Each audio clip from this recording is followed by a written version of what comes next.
Well, it's time for us to get into more health chats this morning. And we know that salt is something that everyone, or most people, have in their kitchens. It's staple. It's the staple. It builds flavor and everything is supposedly all good. But however, consider this, that South Africa has one of the highest rates of high blood pressure in the world. Wow. And we need to put down that salt shaker and take a very good look at how much salt is in our diets. Now, Pentz-Kluyts is with us in the studio this morning, and she's going to be giving us some advice on how to control our salt intake. Megan, so good to have you on the show. Great to be here, thank you. Salt is a problem. Yes, especially in our country. Exactly. Well, first of all, welcome to our new space, Thank our you. new home. Yeah, love it. It's wonderful having you here. This is probably one of the most important health discussions that we can have right now. High blood pressure, heart-related issues, one of the biggest killers in the world at the moment, and we know that salt has a direct. What is that relationship? Well, firstly, just in South Africa, I mean, we actually recommend around about a level teaspoon, 5 grams of salt a day as an intake. But the average South African actually has up to 8 times that amount of salt in their food. I've seen that. And blood pressure is connected. So, you know, we've seen the moment you actually reduce your salt intake, you have better blood pressure control. So it is an important aspect of health. I always feel like the reducing is the hard part, because now you've grown accustomed to a certain way of things tasting. Yes. How does one even begin to bring down that salt content that is 8 times higher than what we should be having? Well, if we just look at cooking at home, very often that's where we add a load of salt. So the first thing to do is reduce your salt intake and actually start being more creative and using more spices and more herbs.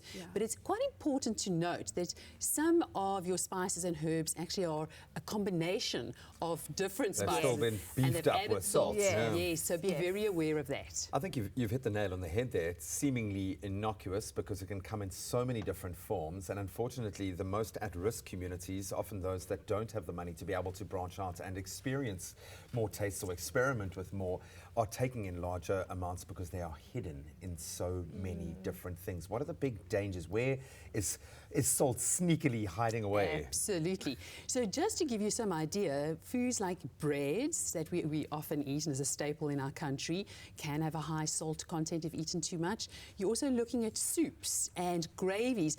And I need to mention that stock cubes are definitely one of those that are incredibly high in salt. So you need to minimize your use of that and then look at, you know. So all of the winter foods basically is what you're saying. All of our favorite winter foods that we're going to have to make from scratch. Yeah. But look on your label. This is always a good idea. And the first thing is when you're looking on your label, look on your nutritional table and you'll see the word sodium. That's how it's referred to in foods. And go for always a lower sodium option if you're looking at different foods. Because that was going to be my next question. I wanted to know, how do I know that the product that I'm going to buy or the food group that I'm going to buy is healthy and has less salt or reduced salt? Because usually we look for reduced oil or reduced fat, but not necessarily reduced sodium. Exactly. So the one way is instead of just looking at the label and looking at the sodium on the nutritional table, is we've also got the heart mark.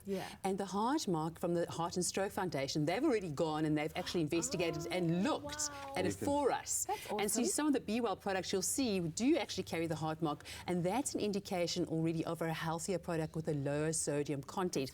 So of course, always within, you know, quantities are important, but it's a good start.